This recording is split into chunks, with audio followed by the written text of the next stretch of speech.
బయ్యాలంలో ఉక్కు కర్మాగారం వీళ్ళు ఇచ్చిన ఆమె కొత్త ఆమె కాదు. వీళ్ళు గతంలో 2013లో తెలంగాణ బైఫరేషన్ యాక్ట్ ఇది పెట్టారు. ఇది ఫీజిబిలిటీ కాదని అనేక రకాల రిపోర్ట్లు ఇచ్చాయి. ఇప్పుడు రేవంత్ రెడ్డి ఇచ్చినట్టే 2018లో కేసీఆర్ కూడా హామీ ఇచ్చాడు. కేంద్ర ప్రభుత్వం ఇవ్వకపోయినా రాష్ట్ర ప్రభుత్వమే బయ్యారంలో మేము స్టీల్ ఫ్యాక్టరీ పెడతాం రాష్ట్ర ప్రభుత్వ నిధులతో అన్నాడు. ఆయన ఇవ్వలేదు, ఈయన ఇవ్వలేదు. కాబట్టి ఈరోజు ప్రజలను మభ్యపెట్టేటువంటి మరొక బయ్యారం స్టీల్ ఫ్యాక్టరీ హామీ ఈరోజు మన ముందు కనిపిస్తూ ఉంది. ఏపీలో కలిపినటువంటి 5 గ్రామాలకు తెలంగాణ తీసుకురావడం. రేవంత్ రెడ్డి పాపము రాసిస్తున్నాడో తప్పో ఆయన తప్పో తెలియదు, కానీ కాంగ్రెస్ పార్టీ ఎవరు కలిపారని అడుగుతా ఉన్నాను. ఇది బైఫర్కేషన్ యాక్ట్లో ఎవరు పెట్టారు? కాంగ్రెస్ పార్టీ కదా పెట్టింది, భారతీయ జనతా పార్టీ కాదు కదా.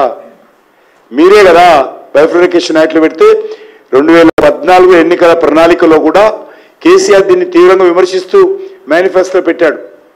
మా గ్రామాల్లో అన్యాయంగా తీసుకుపోయి అందరికి ఇచ్చారని. అప్పటికి బీజేపీ ప్రభుత్వం రాలా. మరి ఈరోజు మళ్ళీ ఏదో హామీ ఇస్తున్నారు కొత్తగా. రామగుండం మనుగురు కొత్త రైల్వే 3600 కోట్ల రూపాయలతో 200 కిలోమీటర్ల పొడవును చేపట్టినటువంటి ప్రాజెక్టుకి ఇప్పటికే కేంద్ర ప్రభుత్వం ఫైనల్ లొకేషన్ సర్వే పూర్తి చేస్తున్నాం. మేము దాన్ని బట్టి మేము ఫాలో చేస్తున్నా. నేను ఇలా కొత్తగా ఇస్తున్నట్టు ఏదో ఇస్తామన్నట్టు రైల్వేల గురించి మాట్లాడే నైతిక హక్కు లేదు వీళ్ళకు. వీళ్ళ హయాంలో రైల్వేలకు సంవత్సరానికి ఎంత కేటాయింపులు ఉండేది, మోడీ గారు వచ్చిన తర్వాత ఎంత కేటాయింపులు వచ్చిందో రేవంత్ రెడ్డి చర్చకు రావాల్సిందిగా సవాల్ చేస్తా ఉన్నాను. సైనిక్ స్కూల్ మాట్లాడుతున్నాడు. నరేంద్ర మోడీ గారి ప్రభుత్వం వచ్చిన తర్వాత వరంగల్లో ఎల్కుర్తి గ్రామంలో 2014లోనే 2017లోనే సైనిక్ స్కూల్ మంజూరు చేశాం మేము. కానీ దుర్మార్గంగా కాంగ్రెస్ పార్టీ ప్రభుత్వము ఈరోజు మాట్లాడుతూ ఉంది. అప్పుడు ఉన్నటువంటి బీఆర్ఎస్ సహకరించని కారణంగా ఇప్పటికి కూడా సైనిక్ స్కూల్ మంజూరై ఉన్నది తెలంగాణ. నవోదయ విద్యాలయాల సంఖ్య రెట్టింపు, దానికి సంబంధించి క్యాబినెట్ రెడీగా ఉంది. ఇలా ఏం చేయాల్సింది లేదు, ఇలా గవర్నమెంట్ వచ్చేది లేదు, సచ్చేది లేదు.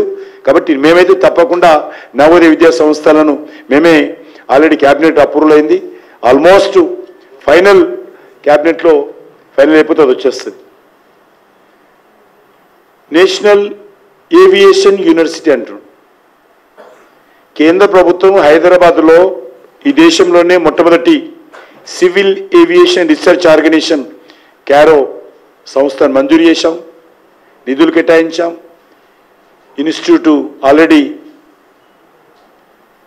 నిర్మాణం పని పూర్తయిపోయింది. ప్రధానమంత్రి గారు స్వయంగా పూర్తి చేశారు. నేను ఒక్కటే కాంగ్రెస్ పార్టీ జాతీయ నాయకత్వాన్ని, కాంగ్రెస్ పార్టీ ముఖ్యమంత్రిని ప్రశ్నిస్తా ఉన్నాను. ఈరోజు రాష్ట్రంలో ఎక్కడ చూసినా వాళ్ళు ఈరోజు బోర్డులు పెడుతున్నారు. ఇవన్నీ బోర్డులు ఎక్కడ చూసినా కూడా